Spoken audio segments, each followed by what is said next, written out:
my name is Alina Heath and welcome to my first YouTube video. I will be doing a Q&A on my surrogacy journey that I just completed about 3 months ago. We're approaching 12 weeks next week.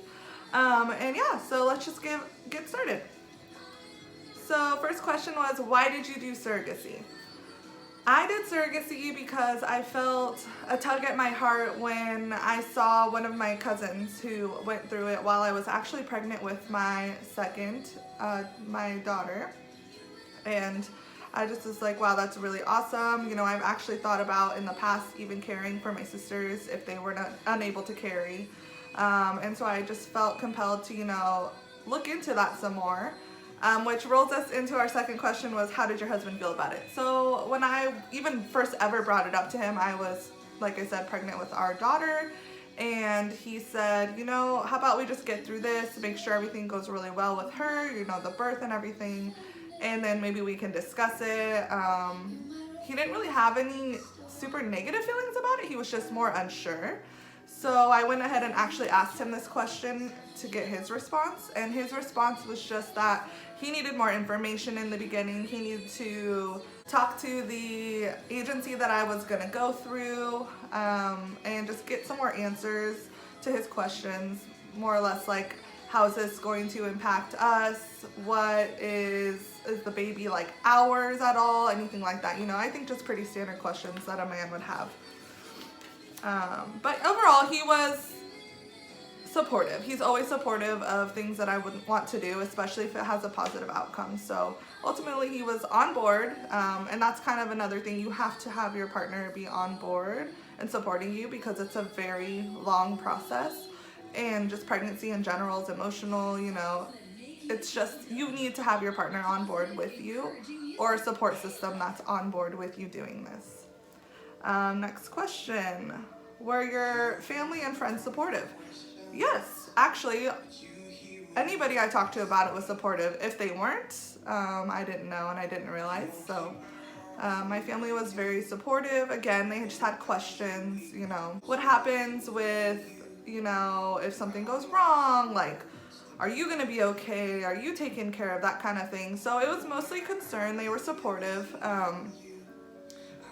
I really value support from my family and friends, so that really helped a lot. Again, I can't, you know, express that enough, that it's very, like, it's very essential to have support from all ends of your circle. Next question, how did you find the parents? So like I said earlier, I saw my cousin go through it, so I actually just asked for the agency's information that she went through. Because that's kind of generally how you do it if you're not specifically wanting to carry for somebody you already know. So I asked her what agency she went through. I will actually be putting their information in the comments below, so that way you can, if you have any interest at all going through them, you can go ahead and do that. But their name is Surrogacy. I decided to go with them just based purely on referral. I hadn't heard about them prior to that.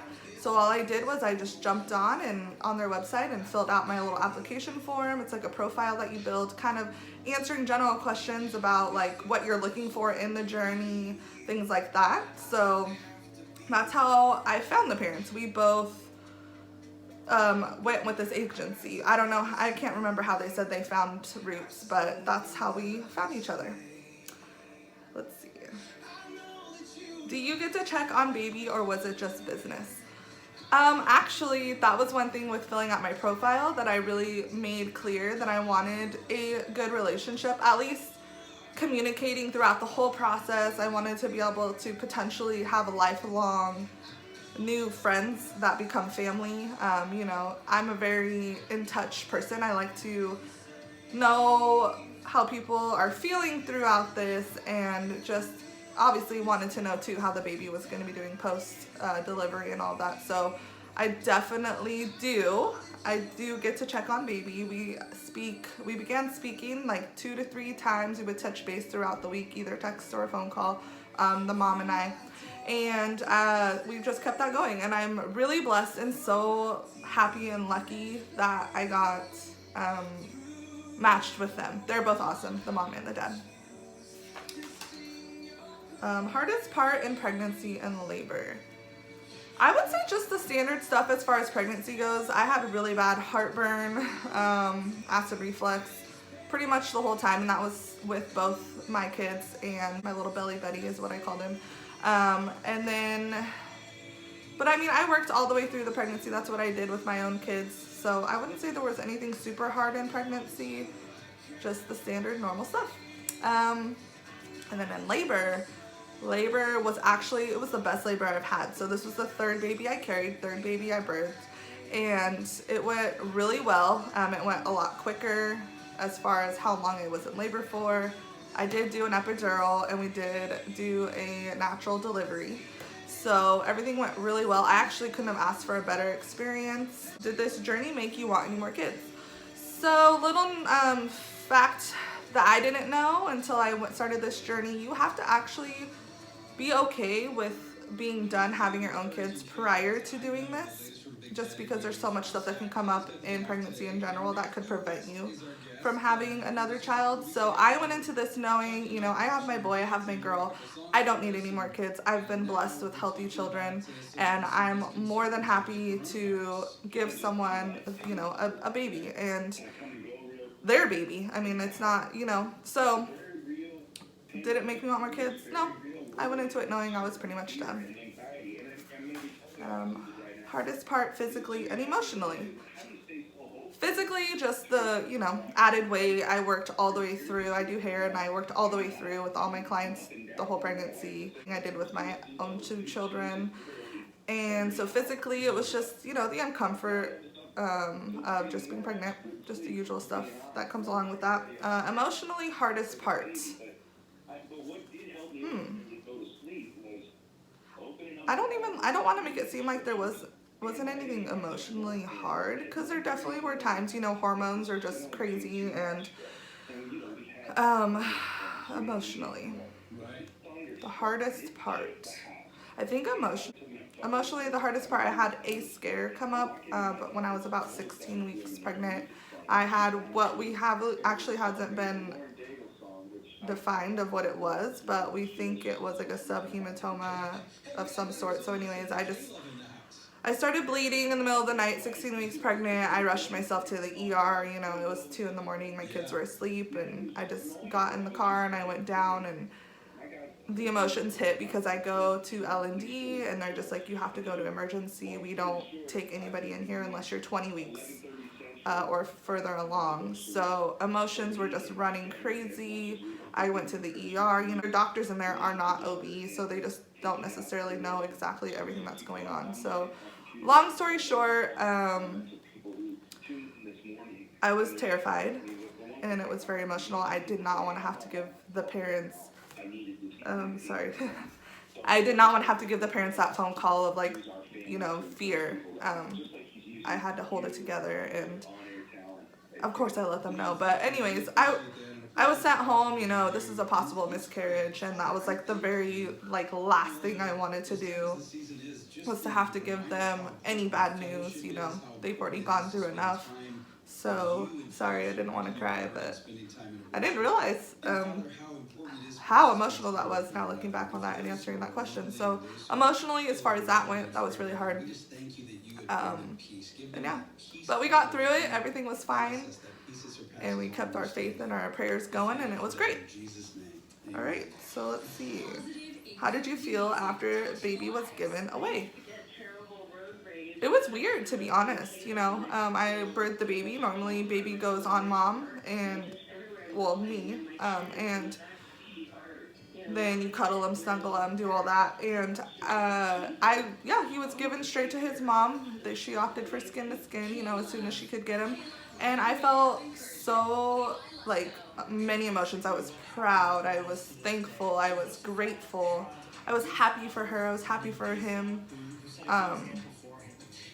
I wasn't envious, I wasn't upset. Like, it was a feeling that you'll never feel and know how it feels until you like actually do it.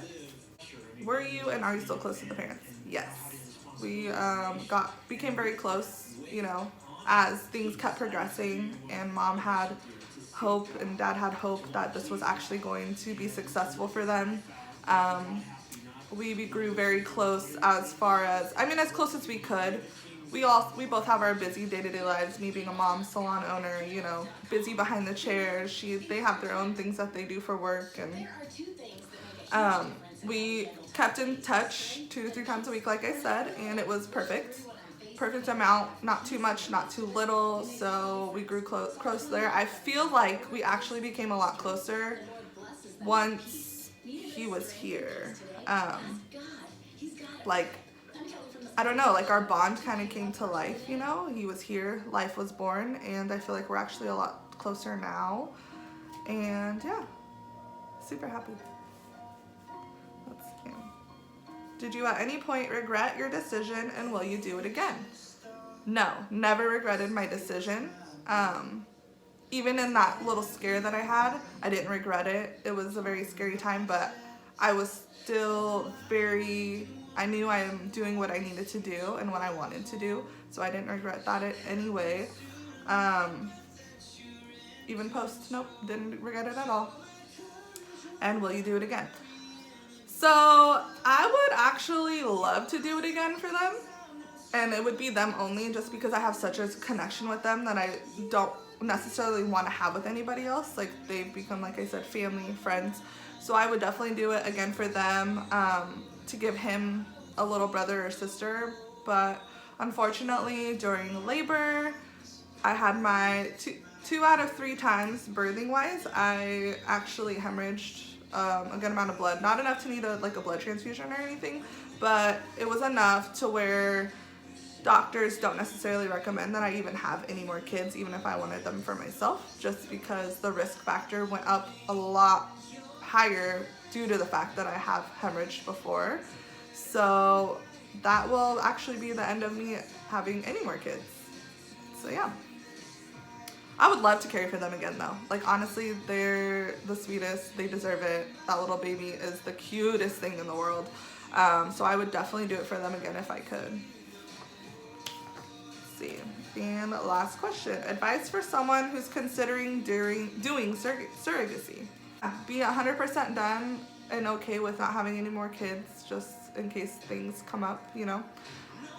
And do it for the love and the heart of doing it. Don't do it because you want money or you want some type of social status or your friends doing it, or, you know, you need to do this because you want to do it, and it's something that you've thought about for a long time. Actually about 1.5 years before I finally decided to apply and go through with it, and there was not one, you know, you got to be so sure there's not going to be one little anything that's going to keep you from doing it, you know, and be ready for a journey that you will never forget. It's been an amazing, wonderful thing that I could have ever done, and I'm so blessed and so happy to have done this for them. So yeah, all right. Thank you for watching, and if you have any questions at all, please leave them in the comments. I will do my best to respond to those if I didn't cover anything that you personally wanted to ask or didn't have the chance to ask. Make sure you like and subscribe to my channel, like this video, and we will see you again soon. Thank you.